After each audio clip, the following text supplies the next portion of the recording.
Bom dia, gente querida. Sejam muito bem-vindos ao meu canal. Meu nome é Lamartine Pozella, eu sou pastor da IA Church e eu tenho uma grande alegria, um prazer, uma satisfação de estar sempre produzindo vídeos para trazer conhecimento, reflexões da Palavra de Deus.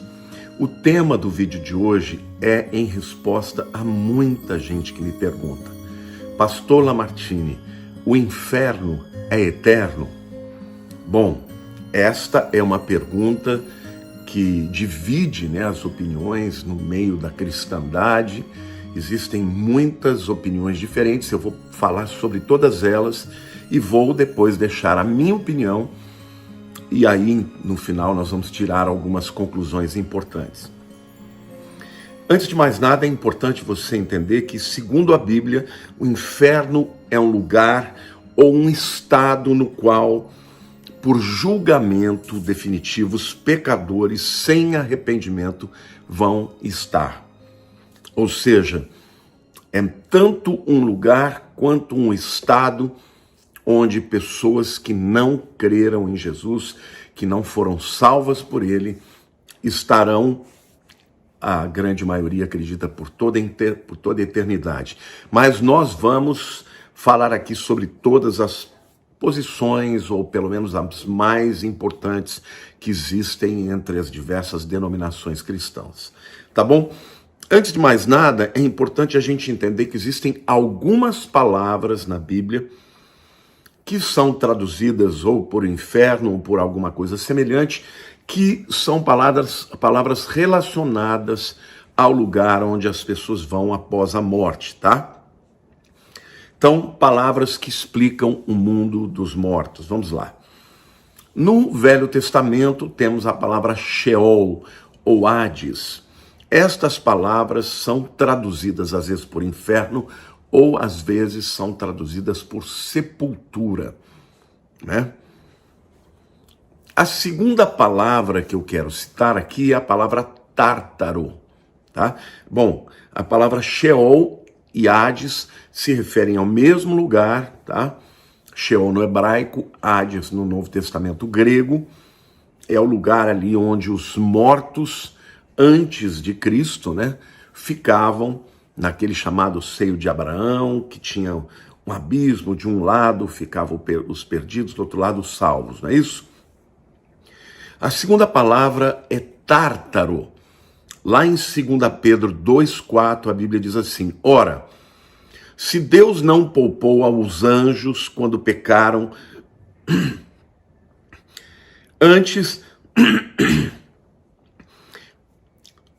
se Deus não poupou aos anjos quando pecaram, antes precipitando-os no inferno, palavra que é Tártaro, os entregou a abismos de trevas, reservando-os para o juízo, tá?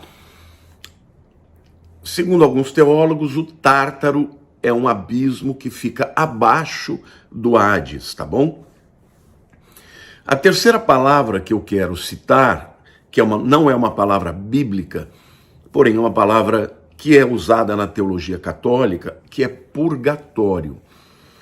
O purgatório, pela visão da Igreja Católica, é o lugar onde todos aqueles que morrem em paz com a Igreja, mas que não são perfeitos, são pecadores, o purgatório é o lugar para onde essas pessoas vão. É um lugar onde as pessoas vão ser purificadas, os seus pecados vão ser purificados através do sofrimento. Alguns acreditam que o tempo no purgatório diminui de acordo com as boas obras que você faz aqui na Terra. Agora, é importante dizer que o purgatório é uma doutrina que foi criada muito depois, da Bíblia já ser escrita e, portanto, não tem nenhum respaldo bíblico. E nós que cremos que a Bíblia é o único livro de regra e prática, de fé, de doutrina, não acreditamos no purgatório. Há uma outra palavra também cunhada da teologia católica, que é a palavra limbo. E o limbo é o lugar onde ficam as crianças que morrem sem serem batizadas pela Igreja Católica, né? E também pessoas com problemas mentais. Esse lugar, o limbo, é um lugar de felicidade, um lugar de bem-estar, porém não é o céu, tá? Porque segundo esta teologia católica, só poderia entrar no céu aqueles que fossem batizados, né, na Igreja Católica. As pessoas não batizadas eram considerados pagãos, né, ou são considerados, né? Isso contradiz o que Jesus disse, viu, gente? Jesus disse que se alguém não se tornasse como uma criança, não teria o reino dos céus. Então fica claro ali que Jesus está falando que crianças têm acesso aos céus independentemente de serem batizadas, né? Até porque o batismo no tempo de Jesus não era feito na idade das crianças, era feito por adultos, tá? E na própria igreja cristã primitiva, o batismo sempre era feito por pessoas que já tinham idade para confessar a sua fé, né? Por isso que o texto diz, aqueles que crerem e forem batizados, né? E não forem batizados e crerem. Portanto, o limbo também não tem respaldo bíblico. Mas há mais uma palavra, que é a palavra Geena, no grego, né? Que é traduzida por lago de fogo. Bom, o lago de fogo é o lugar para onde vão todos os perdidos, é o lugar para onde vão Satanás, o anticristo, o falso profeta e todos aqueles que não tiveram seus nomes no livro da vida, né? A saber, a segunda morte, que é a separação eterna de Deus, segundo as Escrituras. Portanto, de maneira prática, hoje, quando alguém morre, tá?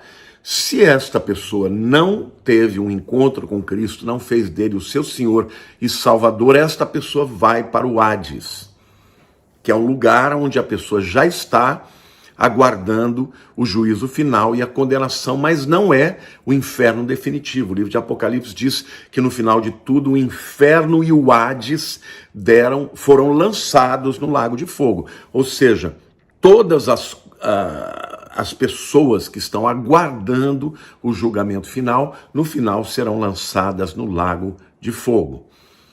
Tá bom? O Geena, no grego, né, significa terra de Inom. Esse era um lugar físico, um vale que tem ali em Jerusalém, onde outrora era sacrificado os filhos ao deus Moloque. E lá as mulheres que tinham seus filhos arrancados, muitas vezes pelos maridos, para sacrificarem os filhos ao deus Moloque, choravam, gemiam e tinham ranger de dentes. É dali que Jesus empresta esta figura para se referir ao lugar, ao lago de fogo, onde os perdidos ficarão, os ímpios ficarão por toda a eternidade. Tá bom? Então, de qualquer forma, estas são as palavras que nós conhecemos aí da teologia, né, vamos dizer assim, das teorias populares também, que dizem respeito ao inferno. Mas vamos olhar um pouco sobre as visões mais importantes que existem hoje a respeito do inferno. A primeira visão que eu gostaria de citar, queridos, é a visão dos universalistas. Quem são os universalistas? São aqueles que acreditam que Deus, na sua bondade e no seu amor e na sua misericórdia eterna, jamais poderia condenar o homem ao inferno, que isso contraditaria a visão de um Deus perfeito, de um Deus de amor, né?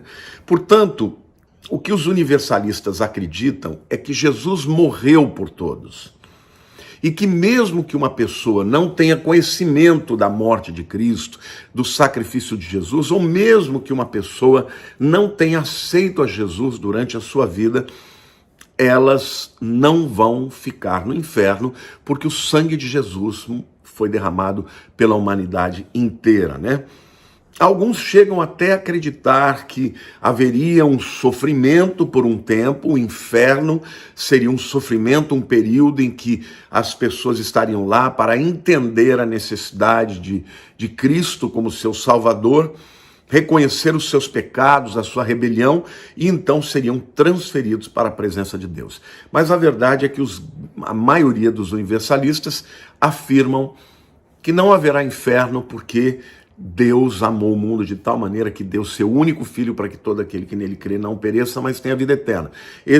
Todo aquele que nele crê, eles não acreditam que tenha que ser necessariamente nesta vida. Uma vez que as pessoas morrem e elas tomam conhecimento dos seus pecados, né, da sua impiedade, elas estariam inseridas na misericórdia de Deus, no amor de Deus, e, portanto, o inferno, para os universalistas, não existe o inferno, não existe, ou, pelo menos, ele é temporário e não é definitivo. Uma segunda visão também muito difundida por alguns grupos, dentre os quais nós colocamos ali os adventistas do sétimo dia, como também os testemunhas de Jeová, que é o chamado aniquilacionismo, tá? Então, essa teoria diz o seguinte, gente, que os salvos, aqueles que creem em Jesus, aqueles que tiveram uma experiência com Jesus, tá? Eles vão para os céus. Aí, no caso dos testemunhos de Jeová, a teologia da salvação deles é diferente, mas eu estou falando aqui dos adventistas. Os salvos vão estar com Jesus nos céus, definitivamente com o Senhor, né? Novos céus, nova terra. Os que não se converteram, estes seriam aniquilados, ou seja, deixariam de existir. Em outras palavras, eles não teriam o privilégio de permanecer eternamente com Deus, mas não ficariam sofrendo no inferno, porque Deus é amor, é um Deus de graça, de misericórdia, e ele simplesmente faria com que tais pessoas e todo o pecado do universo deixasse de existir. Isso se daria, né, quando Deus vai fazer os novos céus e nova terra, vai purificar todas as coisas, os perdidos, eles deixariam de existir e não sofreriam no inferno, tá? E os salvos permaneceriam com Deus para sempre. Mas ainda a teoria mais defendida ou mais advogada, né, pela cristandade, eu diria que a grande maioria dos protestantes, dos evangélicos, daqueles que têm a teologia seja reformada, seja teologia arminianista, a grande maioria advoga um inferno eterno. Ou seja, de um lado, a salvação para aqueles que creem em Cristo, para aqueles que confessaram a Jesus como seu único e suficiente Salvador, para aqueles que entenderam que ele morreu no lugar dos pecadores, não é isso? E o inferno seria para aqueles que não creram, para aqueles que rejeitaram e para aqueles que não tiveram acesso à verdade do Evangelho. Lá em Mateus capítulo 25, versículo 41, a Bíblia diz, primeiramente, que o inferno, ele não foi feito para os seres humanos, ele foi feito para o diabo e para os seus anjos, aos seus demônios. Vamos ler lá Mateus 25, 41. Então o rei dirá também aos que tiverem à sua esquerda, isso aqui é o juízo final, tá? Apartai-vos de mim, malditos, para o fogo eterno, preparado para o diabo e para os seus anjos. Queridos, quem está falando aqui é Jesus. Fica complicado você rejeitar a ideia do inferno sem inferir a Jesus uma mentira, ou um engano, ou um erro. É complicado.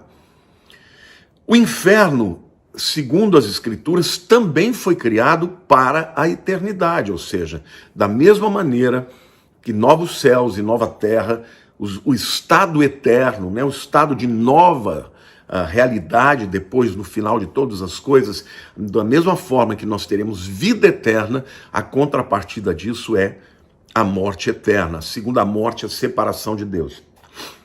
Nós lemos lá em Daniel capítulo 12, versículo 2. Muitos dos que dormem no pó da terra ressuscitarão, uns para a vida eterna e outros para a vergonha e horror eterno.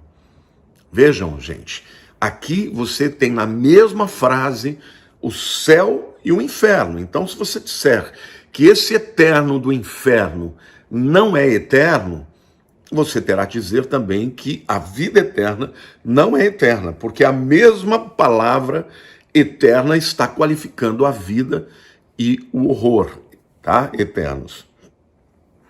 E no Novo Testamento, Mateus capítulo 25, versículo 46, diz o seguinte: irão estes para o castigo eterno, está falando ainda do juízo final, né?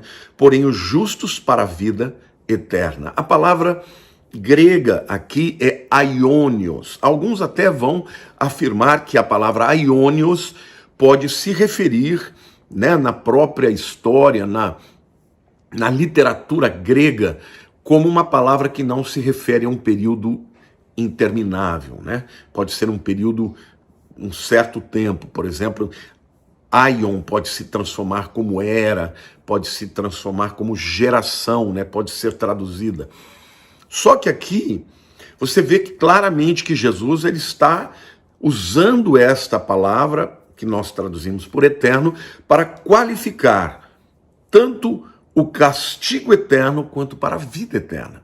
Então, fica impossível você teologicamente e do ponto de vista linguístico, você dizer que a vida dura para sempre, mas que o inferno não durará para sempre, é só por um período de tempo, tá? Aqui, Jesus ele está deixando bem claro que depois do juízo final, as pessoas ou receberão o castigo eterno, porém os justos a vida eterna. Meus queridos, eu quero aqui ser bem humilde e dizer para vocês que todas estas teorias, pelo menos as teorias bíblicas, né, vamos dizer assim, elas podem ter alguma lógica, tá? E nós temos que ter respeito pela opinião diversa das pessoas. Mas o que eu quero dizer para vocês, a minha opinião é que o inferno é eterno, tá? E o que eu quero dizer para vocês é que nós não deveríamos pagar para ver.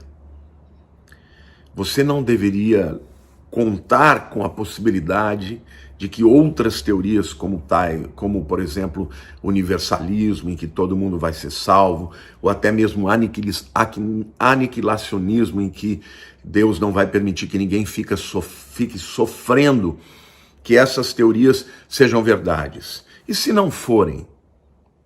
Porque a Bíblia diz, Jesus diz, lá haverá choro e ranger de dente. Gemer, as pessoas gemerão, as pessoas clamarão, serão definitivamente separadas de Deus. Então, meus queridos, o que eu quero dizer para vocês é que existe um antídoto para o inferno. Você não tem que temer o inferno, até porque para você ganhar o céu, você jamais poderia fazer isso ou ganhar isso como resultado das suas próprias obras. Efésios 2, versículos 8 e 9 dizem: pela graça sois salvos, mediante a fé. Isto não vem de vós, é dom de Deus, não de obras, para que ninguém se glorie. Amém? A Bíblia diz, e em seguida o versículo 10 diz, fostes criados em Cristo Jesus para as boas obras. Nós não somos salvos pelas obras, mas para as boas obras. A salvação é única e exclusivamente pela graça, pela fé em Cristo Jesus. Então basta você estar diante do Pai e reconhecer que você é pecador, que você não merece o céu, mas que você crê que Jesus morreu pelos seus pecados na cruz do Calvário e ele pagou pelos seus pecados, os passados, os presentes e os futuros. Jesus disse claramente, quem crê em mim tem a vida eterna, não entrará em juízo, mas passou da morte para a vida. Aqueles que estiverem nos céus não estarão lá pelas suas próprias obras, mas pela graça, pela misericórdia e pelo sacrifício perfeito de Jesus Cristo na cruz. O justo pelos injustos, o santo pelos pecadores, assim como por um só homem entrou o pecado no mundo, este homem Adão, assim também a morte passou para todos os homens, porque todos pecaram. Da mesma maneira, assim como por um só ato de justiça, por um homem justo, toda a humanidade é salva através de Jesus. A Bíblia aponta para Cristo. Cristo é a vontade de Deus para os seres humanos. Cristo veio para salvar os pecadores, não é isso? Basta você crer nele de verdade, basta você entregar nele de verdade, e a sua fé te salvará. Muitas vezes Jesus orou por pessoas e depois de curá-las, ele disse: a sua fé te salvou, porque o objetivo dele foi muito mais do que simplesmente curar o corpo, mas era também salvar a alma do inferno. Então, meu querido, eu quero terminar esta palavra dizendo para você, na minha opinião, no meu entendimento teológico, a única maneira de interpretarmos o inferno é que ele é um lugar terrível para onde ninguém quer ir. Ele é chamado também de segunda morte. Aliás, a palavra morte na Bíblia significa separação. A morte física é a separação do corpo, da alma e do espírito, não é? A morte espiritual que todos nós nascemos é nascermos em pecado e, portanto, separados de Deus. Mas, quando nós nascemos de novo, nós recebemos a vida eterna. Se você morre 2 vezes, se você nasce 2 vezes, você só morre uma. Se você nasce só uma vez, você morre 2. Se você nascer física e espiritualmente, nascer de novo 2 vezes, portanto, você só morrerá uma vez, que é a morte física. Mas se você só nascer uma vez, ou seja, nascer só fisicamente, você morrerá 2 vezes. Morrerá a morte física e a segunda morte, que é a morte que representa a separação definitiva de Deus. Então, o caminho, a verdade, a vida é Jesus. A morte eterna foi aniquilada pelo sacrifício do Deus eterno, pelo autor da vida, que é Jesus Cristo. Você não tem que ir para o inferno. Você não precisa merecer o céu, porque Jesus mereceu. Você só tem que crer nele e entregar a sua vida completamente a ele, e você então será salvo. Esta é a promessa de Jesus. Eu sou o caminho, a verdade, a vida. Ninguém vem ao Pai, senão por mim. Amém? Eu espero que esta palavra tenha lhe sido instrutiva. Quero dizer que eu respeito aqueles que pensam de maneira diversa, mas estou aqui para opinar, para trazer a minha interpretação das Escrituras, que ao meu entender é a verdade, e também para trazer um alerta para você que ainda não conhece a Jesus. Amém? Entregue-se a Ele. E meu querido, minha querida, você que conhece alguém que não se entregou a Jesus, compartilhe essa mensagem, porque esta mensagem é uma mensagem de amor, mas é de alerta, é uma mensagem que aponta a direção. Você não precisa ir para o inferno, porque a provisão para a sua salvação já foi realizada por Jesus Cristo, o Filho de Deus. Deus te abençoe, um beijo grande no seu coração.